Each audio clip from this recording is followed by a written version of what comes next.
Muy buenas a todos. Bueno, No, eso espera. Era una ventaja. Perdón. Es una pago, por lo menos los espectadores tampoco lo ven. Perdón. No avisar. Lo siento. Hay que avisar. O sea, Ni nada. Claro.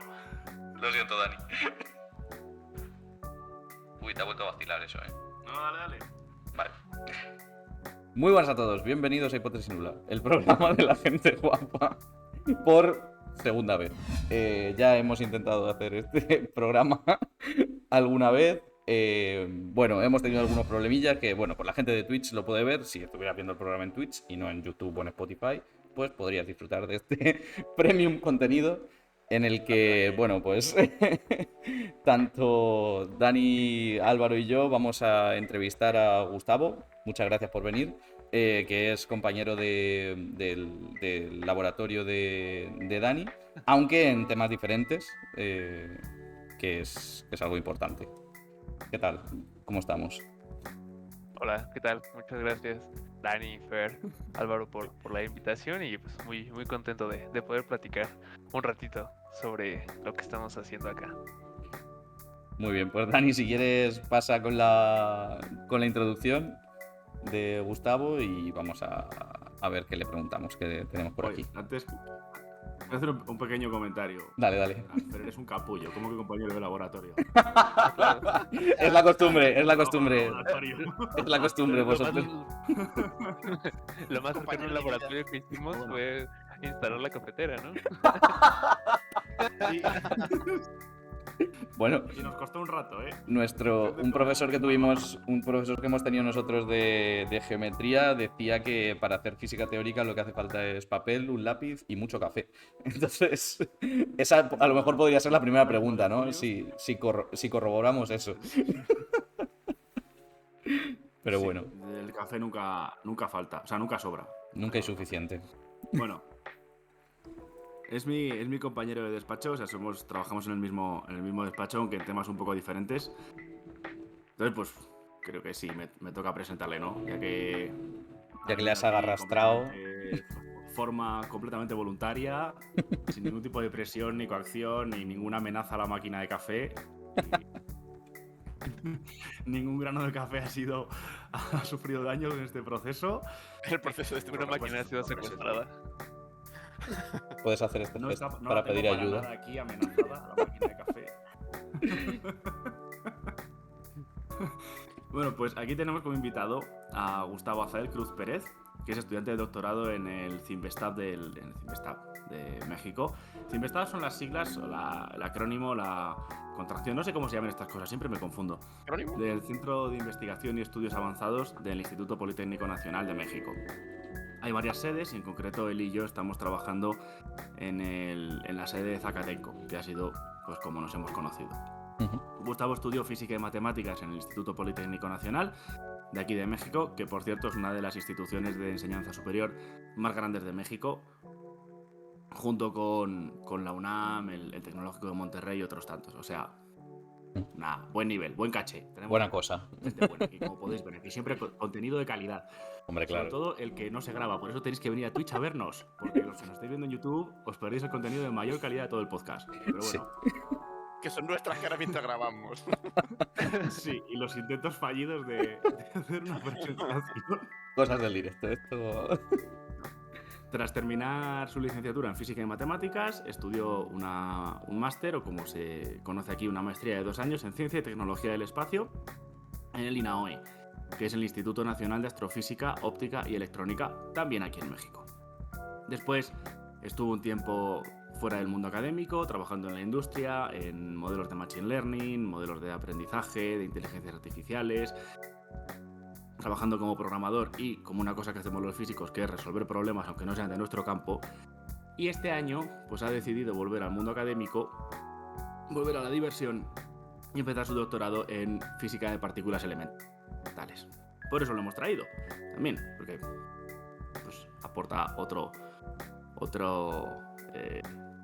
Pilar. lo diré, otra perspectiva, sí, o sea, es que está muy bien porque ha estado en trabajando en la industria, que es una cosa que nosotros, bueno, vosotros dos no habéis hecho nunca, y yo he pasado un poco por encima, y además es otro campo. Y no sé si estará Diony por ahí, que siempre está dando por saco con que hablemos del Higgs, pues hoy no va a ser el día. Hoy pero no esta es el cosa día. sabe mucho de- Pero algún día se hablará del Higgs en este programa, ¿no? Pero si, Pero no. si este programa alcanza los 1000 likes en YouTube, podemos hacer un especial del Higgs. 1000 likes, vaya Yo porro tan fumado. Pero- Ni acumulando todos los programas llegamos a 100, yo creo. Ya. Pero bueno. Iba a decir un millón. Pero... No, pero igual si Ese fue llega el lista. que 300, 400 visitas, algo así, que es cerca de nuestro récord. Ni siquiera es nuestro récord, es menos Sí. que nuestro récord. Hacemos un especial del Higgs. Dale. Dale, así, 300. ¿Cuánto? ¿300 visitas? Si esto llega a 300 visitas en YouTube.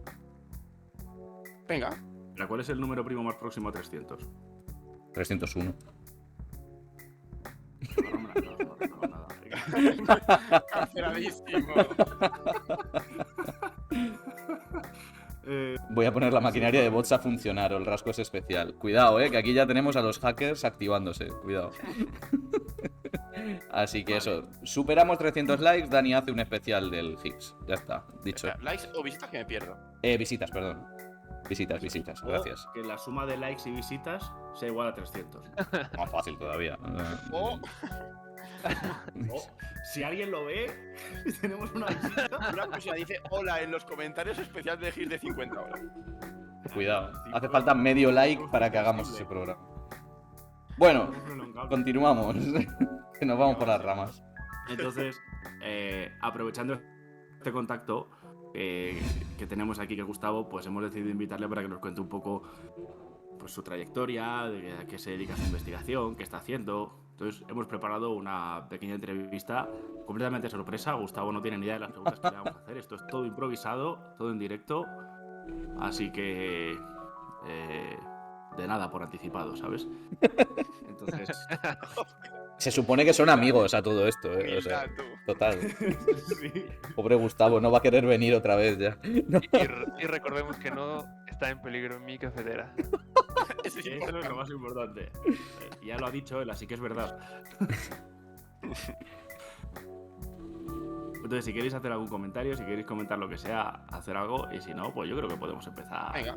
O sea, agradecer a Gustavo por venir y que esperemos que la cafetera esté bien al final de este programa. Lo más importante de todo. Lo importante es la cafetera. Eso ya nos está empezando a quedar claro. La protagonista de este programa va a ser esa cafetera. Me da a mí. Un día podríamos tener un día a la cafetera aquí para que nos cuente también, porque seguro que sabe cosas. ¿Cómo ha sido su vida, no? El pizarrón, viéndolo todos los días. O podemos entrevistar a la cafetera. Pero la podríamos sacar como, ¿sabéis estas series de policía en la que sale alguien a quien están interrogando como con la cara oscurecida y con un filtro de voz así diferente para... Pues así. La cafetera. La cafetera de espaldas con voz robótica, tú hablando. Brontes. Durísimo, durísimo. Somos lo peor organizando este tipo de cosas. Bueno, empezamos entonces. Dale, Rey. Somos medio serios. Dale, Rey. Entonces, a ver, lo primero, para ir abriendo un poco de boca y introduciendo un poco a Gustavo, pues, ¿por qué estudiaste física, Gustavo? ¿Qué te llevó? ¿En qué momento de tu vida tuviste un tropiezo vital tan grande que te hizo decidir, sí, creo que voy a estudiar física? ¿Cuál fue el traumita? Pues yo creo, o sea, siempre lo he platicado también con otros amigos. Siento que los astrofísicos son como los superhéroes de la ciencia y de los niños, porque es como esta rama de la física que es en la que más se le ha empeñado la divulgación. También es muy sorprendente para un niño, ¿no? Mostrarle el universo, planetas, todo ese tipo de cosas. Y recuerdo mucho un documental por ahí aquí en México, es el Canal 11, que es el canal del Instituto Politécnico Nacional. Y pues de ahí yo quería como algún libro o algo. Eso fue en la primaria, yo tenía unos 7, 8 años quizás. Y de ahí fuimos con mi papá a comprar un libro a la librería del sótano, en donde me dijo, pues busca lo que encuentres. Y había dos compendios de astronomía, de astrofísica. Y dije, ok, ya lo elegí, aquí lo dejo. guay. Mañana pasamos por él. regreso al otro día y el libro ya no está. ¡Ah, Entonces, no! me quedé con el otro. Me quedé con el otro que todavía lo conservo, es uno también de mis grandes tesoros de la vida. Y un libro muy divulgativo con muchas imágenes, así pues sobre todo para un niño.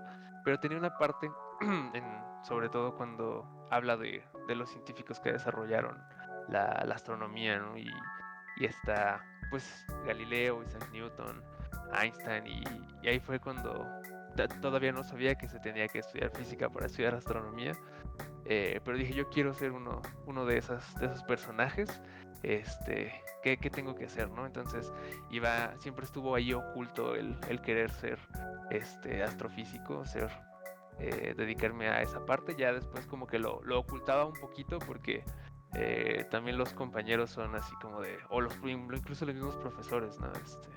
Sí, como... ¿De qué vas a vivir, no? Claro. ¿Qué vas a...? Y yo decía, sí, bueno, entonces entonces tenía yo mi tapadera que era no voy a ser arquitecto. Ya llegando a la preparatoria, ya Y llegando a la la gente ya no decía preparatoria. nada más. Sí, ya no había discusión, ya me dejaban en paz. Como, Yo vale, es podía, un trabajo de verdad, todo bien. ajá, sí, exacto. Tiene buenos planes de futuro. Ajá, perfecto, ya no lo voy a molestar. Y, y- y no es hasta que entro a la preparatoria con la profesora Virgen Huerta y de la preparatoria 7, que le conté como en secreto esto y me dijo, no, pues tú hazlo, no tienes todo el, El las apoyo. oportunidades Qué guay. y estúdialo y pues ya eso después, claro, de haber aprobado mi examen, así no iba a llegar con un examen de reprobado. ¿Te imaginas que suspendieras y te dijera, venga, pa'lante? A mí me Sí, pasó un poco eso, ¿eh? Yo en segundo de bachillerato suspendí uno de los bloques y aún así me metí a física. Fue como, buah, no es la mejor decisión más inteligente, yo creo, pero bueno, aún así. ¿Cuál suspendiste? Óptica, geométrica. Lo más fácil, realmente. Aprobé el electromagnetismo, el tal. Óptica era lo fácil, en teoría. Al menos para nosotros en bachillerato. Pero bueno, Literal, que eran 3 reglas. sí, sí. Eran espejos y lentes, cabrón. Pero a mí se me dio muy mal, no sé. Era curioso. Y tú por lo menos lo aprobaste, Gustavo, o sea que a ti te fue bien ese examen, menos mal. En ese sentido, sí, sí, ya fui con ella y me dijo, pues, ya con ella empecé a tener mucho más acercamiento a las escuelas, a todas las facultades y oportunidades que se podían hacer para estudiar física aquí en México. Estaba la UNAM, el Ujú. Politécnico, y pues terminé decidiéndome por el Politécnico. Ahí estudié la maestría y así es como me formé como físico.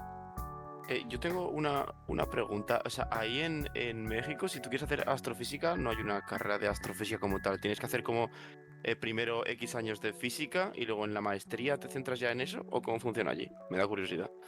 Sí, casi en ningún lado, más que en el norte del país, hay una pequeña licenciatura que está especializada en algo ¿Ah, sí? de astronomía. Sí, ¿En me serio? parece que es en la Universidad de Sonora. Bueno, eh, en algún lugar, porque en el norte hay un observatorio, es el Observatorio Enrique Aro, creo que es. Ujú.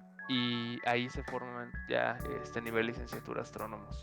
Sobre todo astrónomos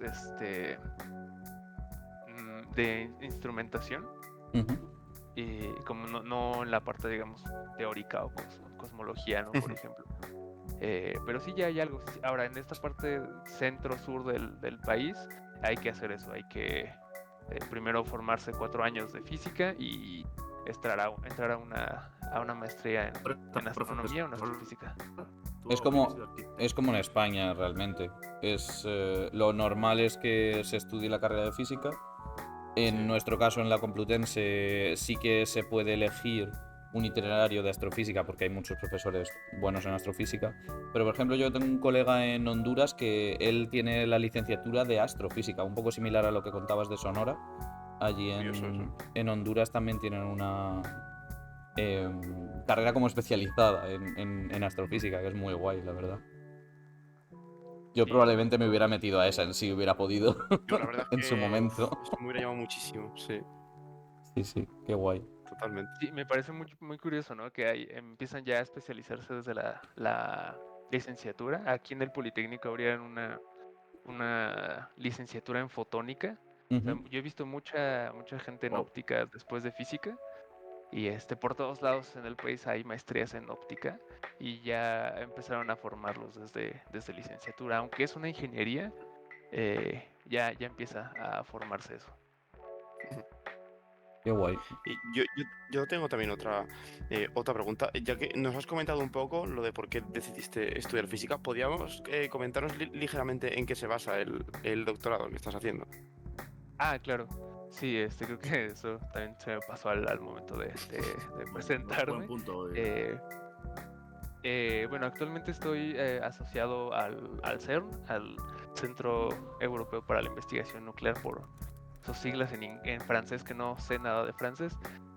Y estoy asociado al experimento CMS, al Compact Muon Solenoid, Ujú. y estoy estudiando, estamos midiendo decaimientos raros para poner a prueba las predicciones teóricas del modelo estándar.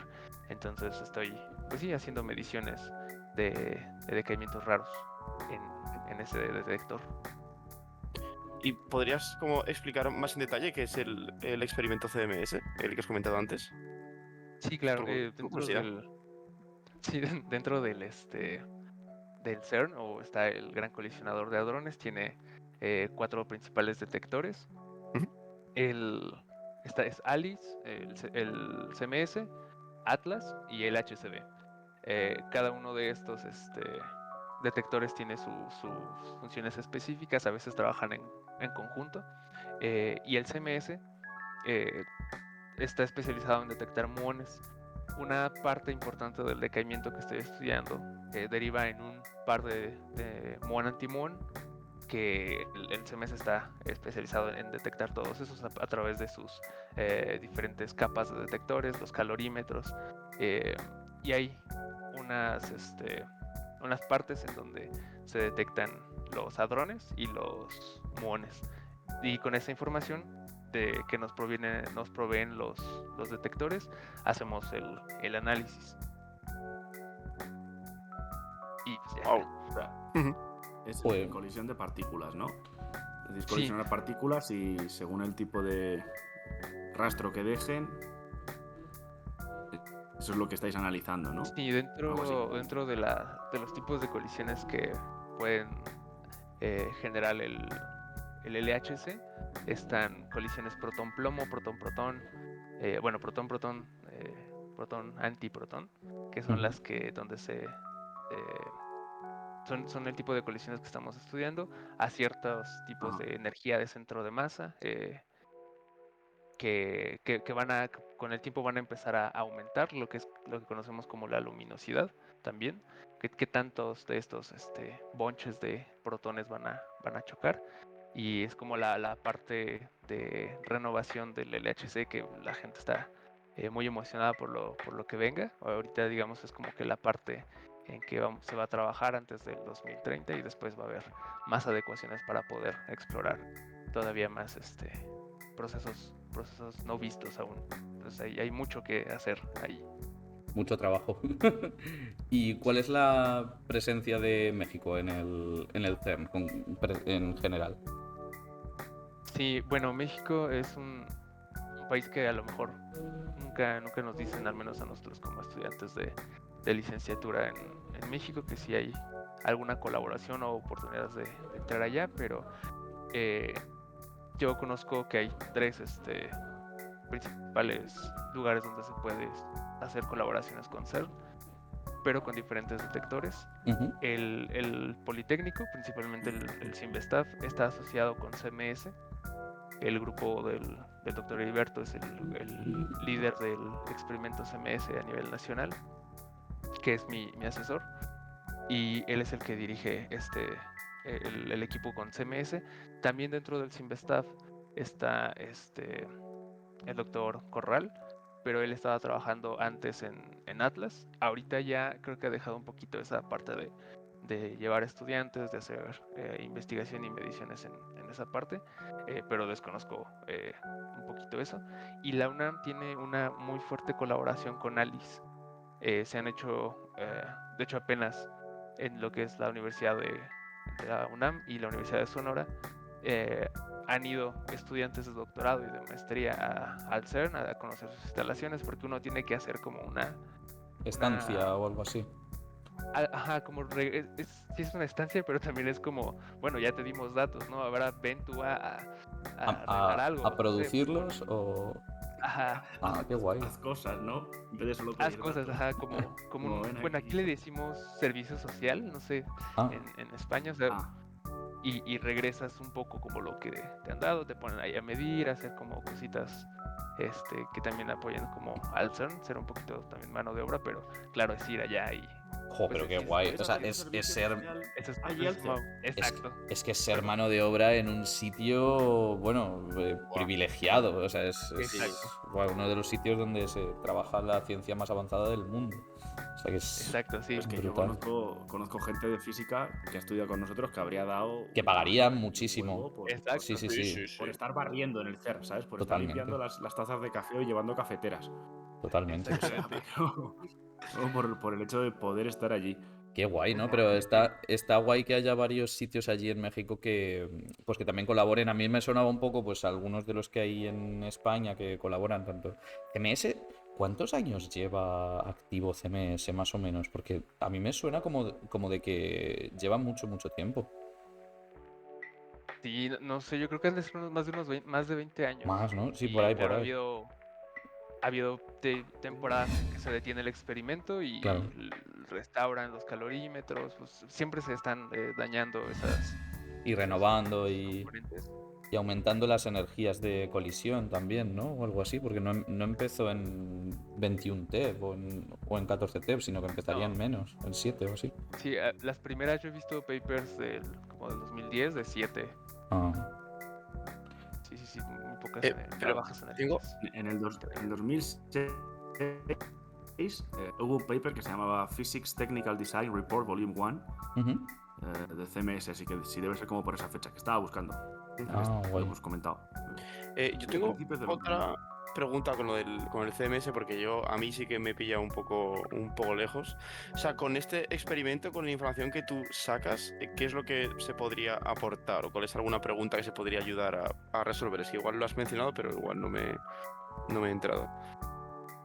Sí, por ejemplo, lo que estudia el grupo aquí en México es decaimientos que tienen una baja probabilidad de ocurrencia. Por ejemplo, en la colisión protón-protón se generan mesones tipo B Ujú. y de todas las formas que pueden decaer estos mesones, hay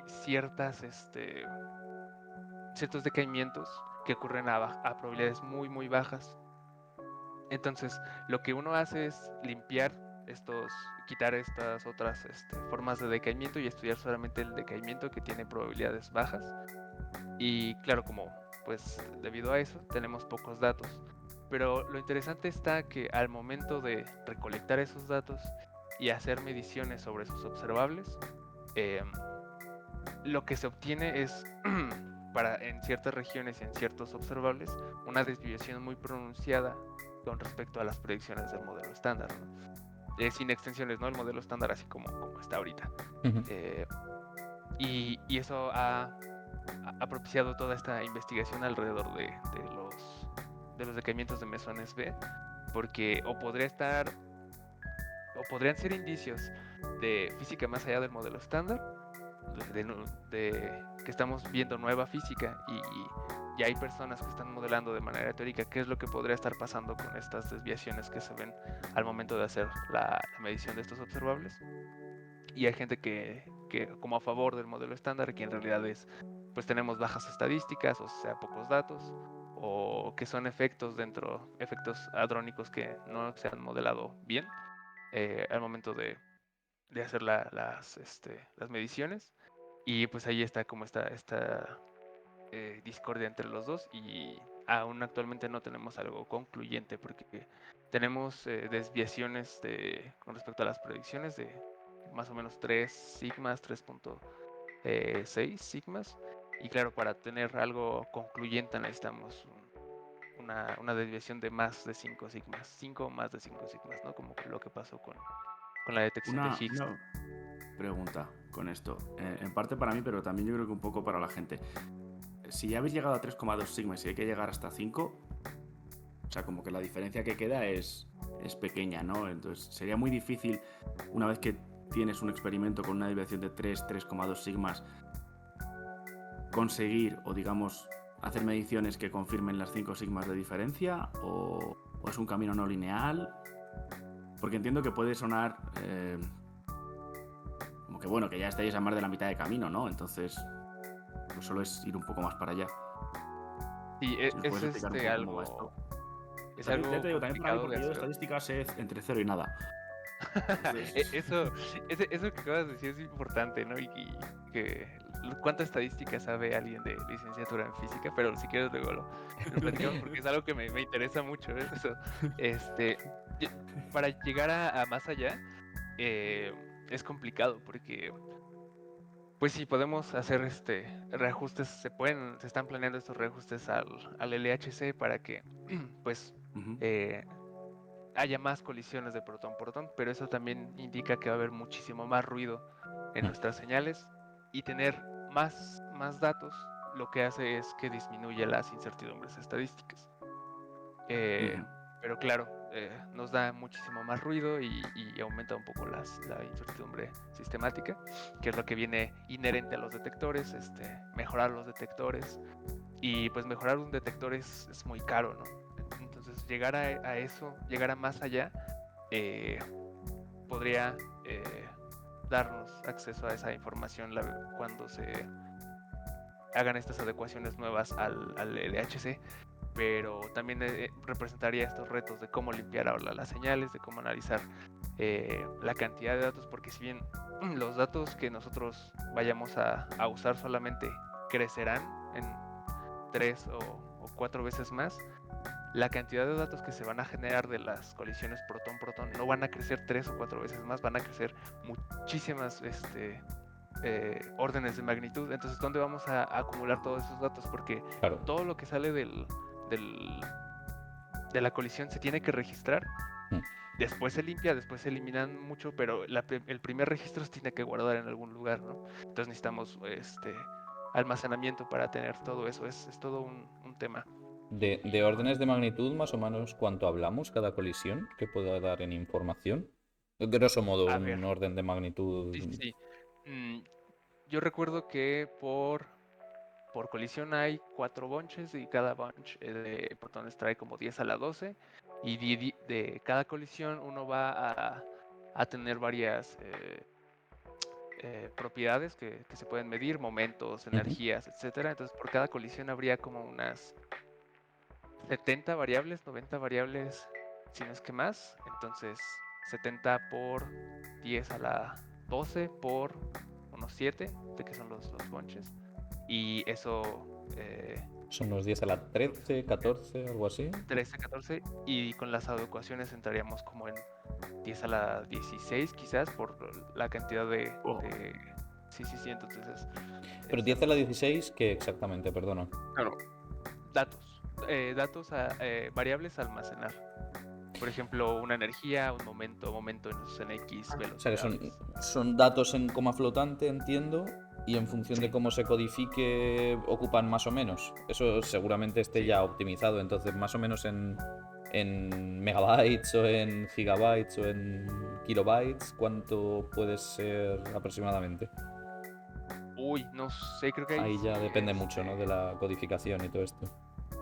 Ya depende mucho, pero estoy seguro que es muchísimo, porque una vez me tocó que un estudiante de doctorado ya avanzado descargó su dataset para el que iba a trabajar él, y eran 2 terabytes solamente para él, para su ¡Ostras! decaimiento, que ya es un decaimiento Guau. limpio, que ya es un 2 decaimiento... 2 teras datos ya Ajá. procesado. Sí, Madre mía. ya que él quizás... O sea, iba el crudo quitando- es más todavía, por supuesto. Uy, sí, Madre mía. muchísimo más. Madre mía. Y nos quejamos de que el Call of Duty son 150 gigas, chaval. No, pero yo estoy muy sorprendido porque cuando yo trabajo con mis datos de astrofísica, con antenas, o sea, con fuentes con mucha resolución, con antenas que recopilan muchos datos, 100 gigas es una barbaridad. Y aquí se están hablando del orden de teras, o sea, es muy curioso. 20 veces más, ¿eh? Sí, sí. en una colisión. Eso es. Una- En una. una Sí, tal sí, o sea, es una locura. Brutal. pasada. Oye, esto, un poco al hilo de esto también. El CERN, hasta donde yo sé, cada vez va mejorando, va aumentando su potencia con el objetivo, entre otras cosas, de alcanzar, digamos, escala de Planck y poder estudiar el comportamiento cuántico de la gravedad y tal. No voy a ir por ahí todavía, pero todavía. Claro, eso, a medida que aumentes la energía, también el número de datos y de información que tú recibes por colisión aumenta, ¿no? O sea, si ahora están como en 21 teraelectronvoltios, a medida que lo aumentes vas a recibir más datos porque va a haber más desintegraciones, se van a abrir nuevas ventanas, nuevas cosas así. También hará falta de algún modo aumentar la capacidad de almacenamiento, digo yo. Sí, sí, O no claro. tiene Y nada que ver. no, sí, habrá que mejorar esa forma en que se están almacenando los datos y mejorar también los procesos para hacer selección de datos. Hay muchos proyectos que he visto, sobre todo en el LHC, porque Ujú. para hacer la clasificación de datos.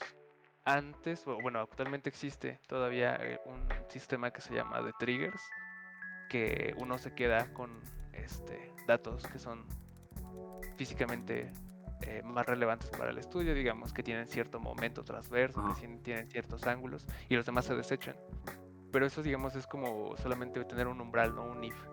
Si Mm. pasa esto, pues Sí. lo quito, ¿no? Pero estamos hablando de que son más de 100 variables que están relacionadas todas entre ellas. Y quizás el quitar una te quita información de otras variables que pueden ser relevantes Qué para tu locura. estudio. Claro, pero trabajar Y con todas es inmanejable. sí, entonces hay equipos que están trabajando en algoritmos para hacer una mejor clasificación o una mejor selección o preselección de estos datos para que sean útiles en los análisis. Y ahí hay como pues todo esto de inteligencia artificial, hay modelos de selección no supervisados que aprendan esas características para que sean más útiles y desechemos lo que de verdad vamos a desechar y no se nos vaya por ahí un dato un dato o un millón de datos que pudieron haber sido relevantes para nuestro estudio. Ajá. Sí, sí, sí. Pero no Buah, sé si a es- eso iba. Pues Sí, sí, no, un es que es poco, muy un interesante. poco así que. Sí, sí. Guay, guay, guay. Claro, todo el tema del análisis de datos también es algo que hay que hacer. Entonces, vale, otra pregunta que tengo yo por aquí. Para tú que ya estás ahí en el CERN, bueno, estás trabajando con un grupo que colabora con el CERN, que tiene presencia y tal. Si alguno de los millones de telespectadores que tenemos ahora mismo, jóvenes promesas de la física y gente interesada en estas cosas, quisiera trabajar o llegar a trabajar en el CERN o colaborar con un grupo del CERN, ¿cuál sería un poco el camino que tendría que seguir? ¿Tendría que especializarse en física teórica de partículas, física experimental de partículas, estudiar otra cosa? Porque creo que no debe ser un camino fácil, por lo menos no debe ser fácil saber cómo llegar hasta ahí si no estás todavía metido en este mundo, si no sabes cómo va. Entonces, ¿qué tendría que hacer alguien que quisiera estudiar esto y tuviese 16 años, 17, estuviese en la prepa? Claro, algo que me he dado cuenta después como de salir de la licenciatura es que estuve en contacto mucho con grupos multidisciplinarios, con gente que venía de todos lados y aportaban mucho a la solución de problemas. Entonces el ser no es eh, solo física teórica o física experimental, el ser tiene una cantidad muy grande de conocimiento entrelazado y donde la gente puede encontrar áreas de oportunidad. Hay muchos ingenieros, hay ingenieros de estructuras, hay metrólogos, gente en óptica, y sobre todo hay muchísimo de electrónica y estado sólido, porque a final de cuentas los detectores están hechos de silicio, y pues el silicio es una de los entes que más se ven en física de estado sólido y en electrónica. Me tocó, por ejemplo, ver con otros doctores que están trabajando en Fermilab, que querían a alguien de doctorado, pero que no fuera físico, querían a alguien que supiera hacer microcontroladores, que supiera manejar PLCs, Claro. Programación de bajo nivel, todas estas cosas. y que tuviera, que pudiera hacer instrumentación electrónica para partículas elementales. Claro que si uno va a tomar este doctorado, sí necesita este background muy fuerte en la parte de electrónica de estado sólido, pero también quizás ya en el doctorado o en la maestría tomar algo de introducción a física de partículas. O sea, no, lo que quiero decir es que no es necesario la carrera de que alguien física se haya entera. echado, cuántica 1, cuántica 2, física moderna, teoría cuántica de campos, cromodinámica, todas estas cosas no son necesarias si lo que uno quiere es estar trabajando en algún proyecto Claro. relacionado al CERN.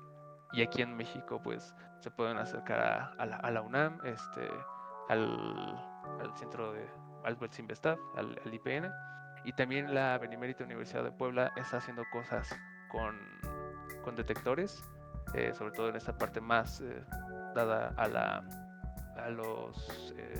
instrumentación, y necesitan gente, sí necesitan personas que sepan hacer código, hacer cosas de mediciones en electrónica. La verdad voy a decirlo así porque no Pues entiendo oye, mucho sí. de eso.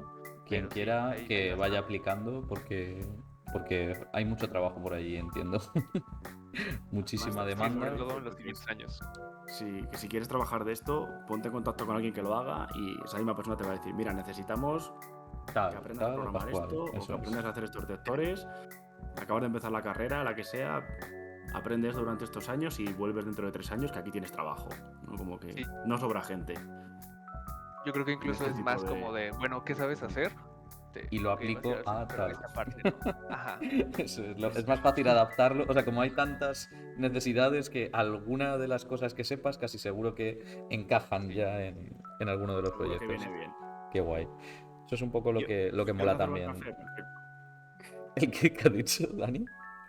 ¿Qué has dicho, Dani? ¿Sabes hacer buen café? Perfecto. Adelante. Todo sea por la Claro, como cafetera. serán las cafeterías. Yo la verdad es que durante toda esta entrevista, o sea, hay una cosa que me da mucha curiosidad porque yo soy astrofísico, entonces yo cuando oigo que alguien ha hecho astrofísica y empieza a trabajar con el CMS, con cosas de partículas, con cosas muy, muy teóricas, me parece que es un salto interesante a dar. Y sí que es verdad que hay como, o sea, que como las físicas de altas energías y la astrofísica, que hay como sinergias que se complementan muy bien, pero ¿te pareció complicado? ¿Qué te hizo cambiar hacia la física de partículas? ¿Has notado mucha diferencia allí en el cambio de pensamiento o en la manera de estudiarlo, digamos? Bueno, yo llegué a esa maestría porque el INAOE aquí en México trabaja con el experimento HAWC, que es el High Altitude Water Cherenkov, que es un experimento que detecta astropartículas. Y lo que yo quería principalmente era llegar y trabajar con datos recolectados por estos detectores, que también tenía que ver con física de partículas. Pero ya llegando allá, tuve algunas complicaciones con encontrar asesor, con poder hacer un match con una tesis. Y fue eso lo que no me dejó quedarme como en esa área de física de partículas, más bien de astropartículas. Y ya no busqué ese mismo camino ahí mismo en esa institución. Decidí mejor tomar un pequeño descanso, refrescar cosas, tomar también un poco de introspección de qué quería hacer, qué sabía hacer, porque lo que más hice en la maestría y mientras estuve trabajando fue programar y hacer estadística. Y fue así como llegué yo de manera muy, muy random. O sea, yo me encontré a un compañero en un local de hamburguesas y le dije, o sea, un compañero ni siquiera era conocido tanto mío, si yo lo ubicaba, era conocido de mi novia. Y pues platicando, ¿no? Pues, ¿qué haces? Y me dijo, no, pues estoy en CMS y aplicando algoritmos de Machine Learning. Y ahí fue como de, oye, Oye, suena chulo, yo sé ¿no? hacer eso. Sí, yo sé hacer eso. ¿Puedo entrar? Claro. Y Y ya fui a hablar con el director del proyecto y me dijo lo mismo, ¿no? ¿Qué sabes hacer? Vemos dónde te ponemos. Y el cambio ha sido un poco complicado. Sí, ha habido veces en las que no he estado como tan fresco en algunas cosas, sobre todo cosas teóricas, que de repente ahí hablan de sobre todo cuando yo tengo que exponer mis protocolos, que recuerda Dani, tenemos que exponer el protocolo. Ya, ya. Los deberes del doctorado. Claro, y en la metodología, ¿no? A ver, me escribió el colega del Cimbes para recordármelo. sí, hay que entregarlo. Y en la parte del protocolo yo tengo que hablar pues de cómo predice el modelo estándar el decaimiento que estoy estudiando, y es ahí estudiar loops y que el hamiltoniano efectivo. Entonces, pues sí me estoy dando un poquito de topes con la parte teórica, pero pues hay muy buenos profesores que también ayudan mucho a los estudiantes acá en el CIMSTAF cuando uno tenga dudas sobre eso. Y pues sí, estoy adaptándome al cambio, pero me está gustando mucho cómo estoy trabajando ahora. Qué guay. Eso es lo más importante, sin duda, sí. Quiero añadir una cosa. Así lo que hay profesores que te ayudan en el CIMSTAF y tal. Yo aquí he notado, es un punto a favor también de esto, en general, que los profesores son muy, muy abiertos con los estudiantes, muy cercanos, y están la mayoría dispuestos a echarte una mano en cualquier momento para lo que sea. Qué guay. Que es algo que puede causar contraste con la experiencia que hemos tenido los demás, ¿no? Joder. Por ser amable, por ser educado, digamos. De que ir al despacho de un profesor a preguntarle alguna cosa y que no te mire con cara de... Y que no te mire directamente. O sea, aquí se viene llorado de casa. Sí. Pues, qué guay. Joder, pues mola mucho que tengáis esa experiencia y que... Sí, esa cercanía es muy es una importante. cosa que... Yo me he ido encontrando un poco gente, tanto durante la carrera como en la tesis, un poco así de todo. De decir, vale, te encuentras gente que es un gusto hablar con ellos porque dices, joder, ¿cómo puede saber tanto esta persona? Y explicarlo de una forma tan sencilla en lagunas de conocimiento que al final tenemos todos, como decía Gustavo, por ejemplo, en la teoría, pero pues puede pasar con cualquier otra cosa. Y es muy guay encontrarte a alguien que te allana el camino y que te lo pone un poquito más fácil. Yo no sé si eso también te lo has encontrado en tu experiencia en la industria, porque al final, como decíamos al principio, tú tenías un perfil muy multidisciplinar también en ese sentido, de que has trabajado tanto en la industria a un nivel alto, en consultoras de primer nivel, y también en ciencia de primer nivel, tanto en CIMSTAD como en el CERN. Entonces no sé si esa experiencia que has logrado en la industria ha influenciado la forma que tienes en abordar los problemas de que ahora te encuentras en tu tesis, si notas diferencias o si crees que te ha podido ayudar. Yo al principio pensaba que no, yo empecé a trabajar por necesidades. Claro. Y al final ha terminado en que sí, o sea, sí me ha servido mucho el estar trabajando un buen rato en la industria, porque al final de cuentas uno se enfrenta con problemas reales y que siguen siendo datos, que no hay una solución que al final del día es como, bueno, no me salió, pues veo el solucionario. Es que uno Claro, tiene no lo que hay. encontrar una forma, ¿no? de hacer ajustar todo, y ahí la industria, al menos aquí en México, es de tiempos muy, muy cortos. Claro. Entonces tenemos un mes y medio para generar un proyecto entre pues, unos 4 o 5 personas, que es un proyecto ya montado en la nube, ya con todas las funcionalidades y, digamos, la parte del algoritmo y la estadística funcionando bien. Entonces uno tiene que tener ya un entendimiento fuerte de la estadística teórica aplicada, para cuando lleguen los datos tú sepas qué está pasando, ¿no? O sea, ves un histograma, tiene esta forma, ¿qué significa? O ves un boxplot, Claro. o haces Identificas outliers a ojo, todo eso. Claro, exacto, como o aquí creo que no va a funcionar el modelo, lo que sea, árboles ¿no? de decisión, aquí mejor usamos esto, ¿no? Entonces, y esa rapidez da mucha mucho callo, diríamos aquí en México, da mucha experiencia. Sí. Y eso es lo que me ha ayudado, como la forma de trabajo como continua, porque uno se pone siempre al inicio de las reuniones en las consultoras, es como de, bueno, ¿qué vamos a hacer esta semana? Casi minuto por minuto. Madre mía.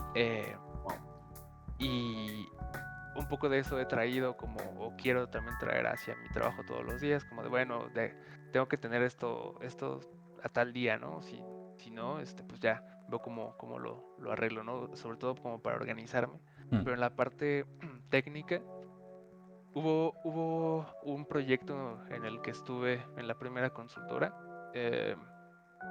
que llegó una empresa refresquera a que les solucionáramos un problema de distribución, y básicamente el problema se podía reducir a una regresión de varias variables. Y probamos con muchos algoritmos, claro, desde lo más básico, una regresión lineal, y íbamos probando más y más algoritmos y ninguno pegaba. Y hay un algoritmo que se llama XGBoost, que fue el que mejor se desempeñó en tanto en tanto tiempo y buenos resultados en las métricas de evaluación. Bueno, pues ese algoritmo yo estuve trabajando con él como 6 meses. O sea, era beberlo todos los días, ver cómo Acabarías estaba hasta las narices resultado. de él. Sí, o sea, ya no, yo era el algoritmo era yo, no había una cosa extraña ahí. Superposición ahí un poco rara. Ajá. Y total, termino dejé ese trabajo, entro a otro, y cuando llego en mi primera entrevista con el director del proyecto, me dice, bueno, pues aquí hacemos esto, pues, colisiones, protón, datos, y fíjate que usamos XGBoost para hacer la separación de background y señal, y dije, wow, o sea, qué Que es muy similar, claro. qué ventaja, ¿no? Ajá, o sea, ya Claro. conozco el algoritmo, Qué bien o qué ya mal. meto. Ajá, porque claro, revive Vietnam, ¿no? También. Tuvo que ser un poco agridulce en ese momento. Ajá, pero así me ahorré pues 6 meses, un año de estar entendiendo un algoritmo Claro. que es crucial ves. para el análisis. Entonces sí me ha ayudado bastante Pero, ¿y qué la industria, que en su momento la odié, pero en fin. Sí, perdón por interrumpir. Estabas comentando que en la industria como que las deadlines eran como más estrictas, o que teníais todo mucho más organizado. Entonces entiendo que que sentías mucho más la presión de tener ciertas cosas hechas que ahora en tu doctorado. Bueno, creo que es algo que hemos hablado con Dani, y depende un poco del asesor que uno tenga. Al final de cuentas uno ve 4 años como mucho, No es y tanto.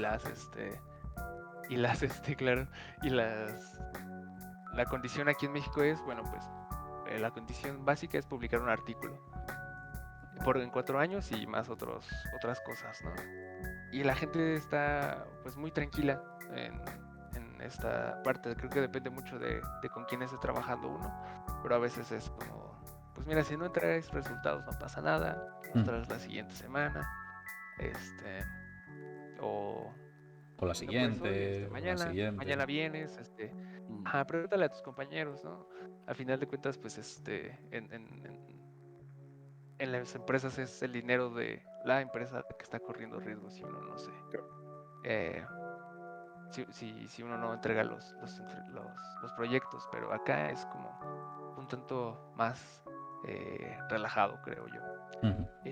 Pero también tienes que estar pues trabajando. Creo que es más bien lo que uno trabaje, ¿no? Porque si pasa el año y uno no ha hecho nada, entonces ya va a pasar que se te juntan todos y a ver cómo si el sacas, primer ¿no? año de doctorado, que se supone que es más o menos para estudiar y para ponerte al nivel, de decir, vale, pues tengo que estudiar sobre ciertos temas y saber sobre ciertas cosas, llegas al segundo y no las sabes, malo. Sí. Porque ya O sea, se no, va a ya dar no por tienes el supuesto estrés. que tienes que saber eso, entonces ya vas a remolque. Entonces, bueno. Sí, yo creo que eso es muy similar tanto en España como en México, la verdad.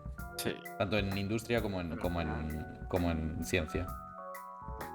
Esto igual lo podemos hablar en la hipótesis alternativa, pero el doctorado te prepara para, o sea, lo hagas donde lo hagas, te prepara para poder llevar tu propia investigación. Entonces, En ese sentido sí debe ser más o menos similar, ¿no? Que tengas que pues aprender o llevar un cierto ritmo, una responsabilidad tuya propia Una madurez. a la hora de hacer tu investigación. Claro, sí, es justo la palabra en la que estaba pensando antes, en la comparación esta, de decir, bueno, pues en la empresa te dicen tienes que hacer esto, tal, porque es el dinero de la empresa el que está en juego y con el dinero de la empresa tu trabajo, porque si no hay dinero, no trabajas. Así es. En el doctorado esto es más relajado, tráeme los resultados cuando puedas, pero eres tú el que se tiene que poner, digamos, que tiene que asumir la responsabilidad de decir, Es tengo tu que hacer esto. responsabilidad. Correcto, sí. Sí. Eres tu propio jefe en ese sentido. Sí, Entre eres. comillas, O sea, no.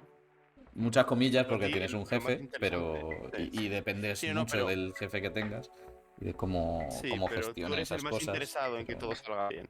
Y que hagas muchas Ahí está. cosas y que vaya todo como tiene que ir. Mm. Sí. Claro. Es tu tesis al final. Es una de las frases que más se oye, yo creo. En plan, esto es tu tesis. Sí, Y es sí, como, sí. ya, bueno. Yo lo he escuchado mucho esa frase. Bueno, El Bert Jansen, que alguna vez he hablado de él, mi director de tesis de maestría allí en Granada, lo primero que me dijo cuando entré a su despacho para trabajar con él fue: yo estoy aquí, ven cuando quieras y cuando tengas dudas, y ten en cuenta que yo ya tengo mi trabajo fijo y tú estás construyendo tu futuro. eso Tú no verás lo lo que sabía. haces. Eso no lo sabía, Dani, que te había dicho eso. Yo he tenido conversaciones similares con mi director de No tesis exactamente también.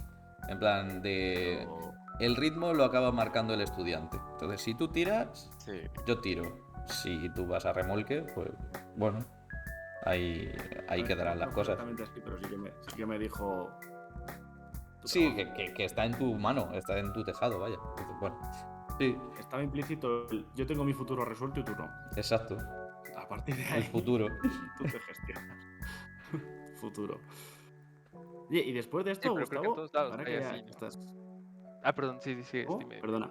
No digo, No, pero creo disculpa. que profesores así hay en todos lados. Total. Sí. Sí. También aclarar que a mí no me parece mal. No, a mí me parece súper bien, de hecho, yo estoy Dicho súper de de la manera acuerdo con esa política. adecuada es decir lo que hay. Dicho de la manera adecuada, claro, ese es el problema. O sea, el doctorado es una etapa para aprender, para desarrollar madurez, entonces tienen que hacerlo así. O sea, si te cogen de la manita y te llevan todo el rato de la manita, es malo para ti a largo plazo. Claro. Entonces, yo estoy súper de acuerdo Luego con llega esa el po- política y Tengo que estar de eso. estoy súper de acuerdo con esa Sí. política, tanto la de Bert como la de mi director. Estoy súper de acuerdo. Eso. Creo que yo si estuviera en su lugar lo haría igual. O querría hacerlo igual. Luego ya, pues bueno, depende de cada uno.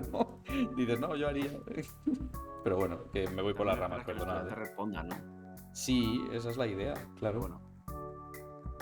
Que, Gustavo, ya ahora que estás con el doctorado, has vuelto al mundo académico, a la universidad. Bueno, el CIMBESTAD no es una universidad, pero bueno, centro de estudio y tal. ¿Cómo ves un poco, y ahora que hemos mencionado el futuro, tu futuro científico? Ahora mismo, a día de hoy, porque luego esto en 4 años puede cambiar un montón, ¿a ti te gustaría dedicar tu vida laboral a la investigación? Mira, por ejemplo, primero, si sí o si no, pero si sí, ¿te gustaría ser profesor de universidad y tener que compaginar enseñanza con investigación, o preferirías trabajar en un sitio como el CIMBESTAB, que está más enfocado a la investigación pura y dura? Yo creo que a mí no me, bueno, como dices, ¿no? Actualmente no me importaría mucho el hacer esta combinación de ser posible. O sea, yo Ujú. quisiera quizás un poco eh, como soñando o siendo algo optimista, eh, sí regresar a alguna universidad, no en la Ciudad de México. México tiene el problema de estar centralizado, todo está en Ciudad de México. Ahorita se está descentralizando muy poco porque hay otros centros importantes en Querétaro, en Monterrey, en Guadalajara, pero muchas otras partes de la Ciudad de México se están dejando sin nada, ¿no? Entonces, si alguien quiere estudiar física, si alguien quiere hacer ciencia, pues tiene que venir aquí, donde vivir en Ciudad de México ya es un problema muy grande, que eso ya es como otro tema, pero la comunicación, el transporte, la vivienda aquí en Ciudad de México es muy complicada para un estudiante universitario y que venga de otro estado. Entonces a mí me gustaría trabajar como profesor enseñando un poco de todo lo que he aprendido acá a alguna universidad que no esté como tan privilegiada con esos profesores, como que tienen Alguna todo. más pequeña, ¿no? Sí, una más pequeña pero seguir teniendo contactos con grupos de investigación, ya sea aquí en el CIMBESTAF, en la UNAM, Ajá. seguir trabajando con los análisis estadísticos y seguir aportando este granito de arena que podría dar a todo el montón de datos que van a seguir saliendo en CERN. O sea, idealmente eso es lo que a Esos mí me teras y gustaría, teras y teras. estar claro, trabajando ahí en un despacho pequeñito y haciendo una colaboración de vez en cuando con mis antiguos profesores, Qué Qué guay. sueño. colegas. Qué La verdad guay. que sí. Bueno, pero es un sueño también, quiero decir, aunque es algo incierto y tal, que, joder, que se puede conseguir seguramente. Es realizable, sí. Sí, es factible, es Que muchísimo ánimo desde aquí, porque, joder, es seguramente Sí, sí, sí. que... La otra cosa es conseguir la plaza, ¿no? Porque ya Dani, hemos visto cómo es lo de conseguir plazas. Sí. Sí que está complicado y cada vez más. Y cada vez más. Allí en México está muy difícil. Pero bueno. Bueno, aquí en España también, pero bueno. Sí, Ya. yo te iba a decir, yo creo que en todas partes. O sea, Sí. conseguir una plaza Sí. de ciencia, conseguir. O sea, primero tienes que esperar a que los diplodocus que quedan se vayan dejando sitios libres y que luego se abra alguna plaza. Ya. Sí, porque hay veces que como peguen recortada, se va gente y las plazas Sí. ni siquiera se ¿Sabéis eso mantienen. Que es la putada. Eso de que correlación no implica causalidad, pues aquí se aplica Claro. perfectamente. Hostia, Hay buen una ejemplo correlación, este. que se jubile alguien y se abran plazas, pero no ninguna relación causal. Total. Correcto. Hostia, Yo duro, pero Vamos, muy muy bien. bien. conozco un centro, no voy a decir el nombre por completitud, pero ellos saben quiénes son, seguro, en los que en España existe un tipo de contrato ya para investigadores consolidados que es el Ramón y Cajal, que es normalmente es la previa para conseguir una plaza. Bueno, pues si tú a ese centro vas con un Ramón y Cajal, son tan exigentes y son tan buenos me refiero en el sentido de con ese tipo de contrato no es suficiente para que te estabilices allí. O sea, Para necesitas llevar, estabilizarte, sí. claro, necesitas llevar lo que se conoce, lo que hay en Europa que son los ERCs, no sé si nos sonará, o sea, son como para jóvenes investigadores que se están intentando instaurar, pero son las más exigentes de toda Europa. Entonces, es básicamente un proyecto de 1.000.000 euros, más o menos, o algo así. Entonces, con eso sí que te estabilizas. Pero con el... Nos ha jodido y yo en mi Claro. casa. Con 1 millón de euros me estabilizo yo tocándome los huevos, ¿sabes? Durante 30 años. No, bueno, ya Eso sí que sabes. sería No, eso, estabilidad. eso hay que gastarlo en investigación y estas cosas. Entonces, bueno, es básicamente para iniciar tu investigación, tipo contratando un postdoc, contratando una tesis, contratando tal, comprando equipamiento, todo esto. Pero es eso, era simplemente un ejemplo de que hay sitios realmente competitivos, realmente difícil de estabilizarse, incluso con las vías un poco clásicas, entre comillas, podemos decir, que tienen, en este caso España, pensadas para estabilizar investigadores, pues a veces ni siquiera con eso es suficiente. O sea, y en México me imagino que será similar. Bueno, aquí en Alemania, por lo visto, también es incluso más difícil, por lo visto. Oh, wow. A mí, continuando con la entrevista, me gustaría cambiar un poco el tema, pero ahora que está muy de moda todo lo que está relacionado con el Big Data y la inteligencia artificial, ¿se está aplicando, se está apostando por la inteligencia artificial en tu investigación, perdona, ahí en el CERN? Porque como antes no estabas hablando de terabytes de datos, igual eso os podría ayudar a Igual eso con organizar todos Excel esos datos o a no... limpiarlos. Igual esa hoja de Excel petas, efectivamente. Sí, claro. Hay muchos proyectos que están enfocados solamente en aplicar estos algoritmos nuevos. Creo que en todas las áreas hay papers sobre la aplicación de cierto algoritmo para resolver tal tarea, ¿no? Que de hecho fue parte de lo que hice en la maestría, usar redes neuronales convolucionales para hacer clasificaciones de estrellas. Y de este tipo de aplicación de algoritmos he visto muchísimo. Tengo conocidos de la licenciatura que, por ejemplo, están haciendo algoritmos de de, de redes neuronales convolucionales, que son las que se especializan en detectar imágenes, en clasificar imágenes, en procesar toda esta información de una imagen. En Fermilab, en Estados Unidos, tienen detectores que lo que regresa es una imagen completamente de la traza de una partícula detectada, y lo que quieren hacer es clasificar los tracks que se generan en estas imágenes, y para eso están usando, no sé específicamente si están usando las NNs o ya están apostando por nuevos algoritmos. Están los transformers, eh, redes recurrentes, un montón de algoritmos nuevos en estas, para solucionar estas tareas, esta problemática que crece cada día más conforme más estamos generando datos para poder hacer conocimiento nuevo en física. Y en CERN, a mí me tocó ver el proyecto de una investigadora en Florencia que está asociada al CERN y al Instituto Nacional de Física Nuclear en Italia. Y su proyecto completamente de 7 años es ese: crear un algoritmo que mejore la clasificación 7 años de para datos wow. colectados. Sí, sí. Porque una cosa es tomar un algoritmo que está entrenado, es decir, que ya sabe hacer una cosa, y que ahora tú lo adaptes a tu tarea. Y algo muy diferente es crear un algoritmo desde cero, mucho más potente, pero que va a resolver esa única tarea y lo va a hacer de la mejor manera, ¿no? Que es lo que se hace ahorita. Y pues sí, ahorita yo estoy aplicando pequeños algoritmos de Machine Learning, que es el XGBoost, para la clasificación de señal y ruido. Pero hay aplicaciones en todos lados, he visto, de inteligencia artificial hacia la física. Qué guay. Mola. Sí, de hecho ha habido un premio Nobel, ¿no? Sí, bueno, Claro. sí, el último. Para meter polémica.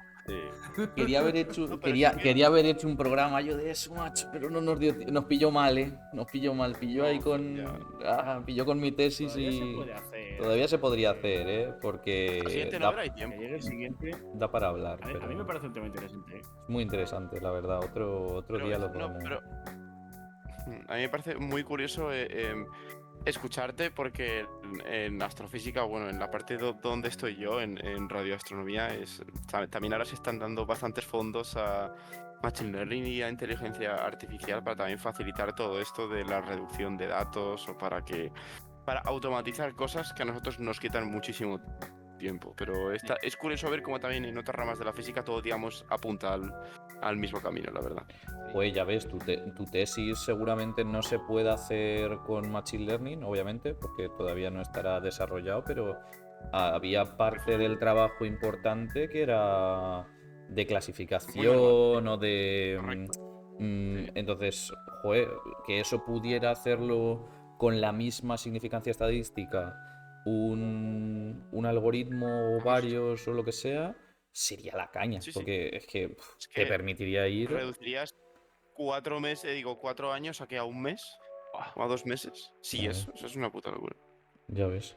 Sería la Podría caña. ser tu primer estudiante de tesis, ¿no? Total. La inteligencia artificial. Claro.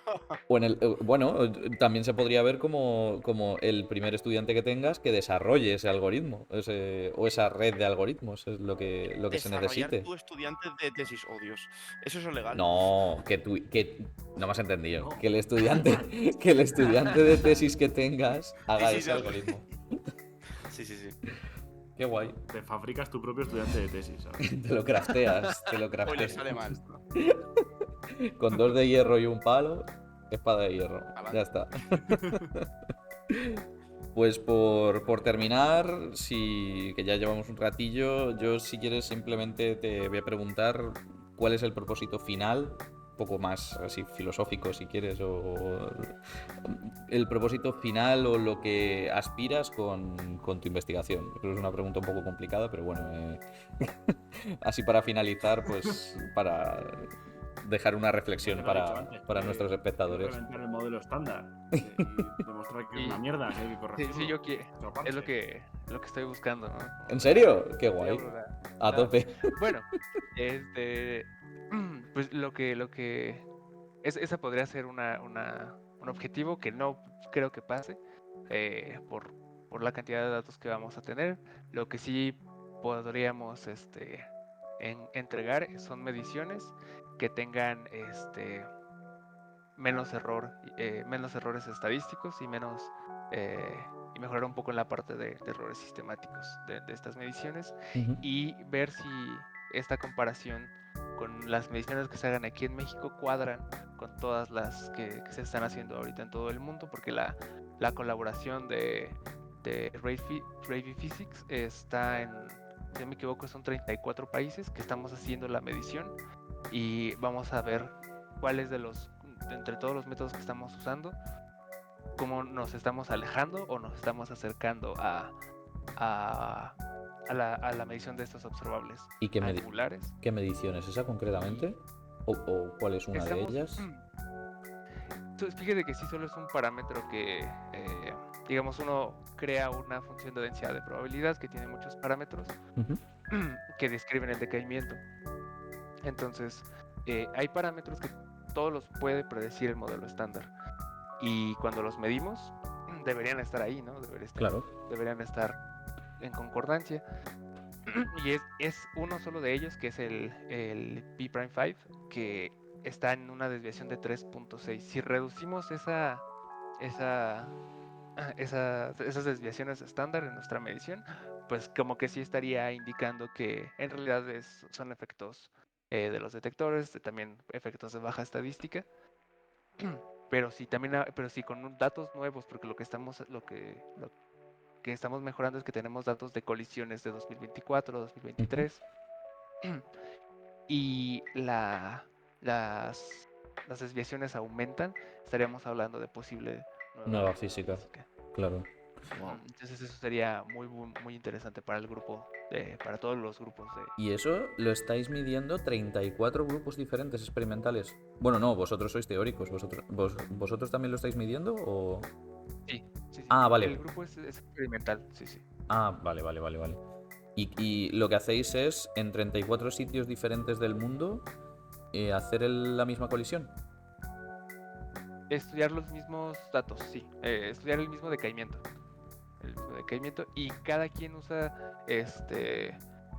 métodos diferentes para hacer las mediciones, porque se tienen que cortar muchas variables, usar diferentes algoritmos.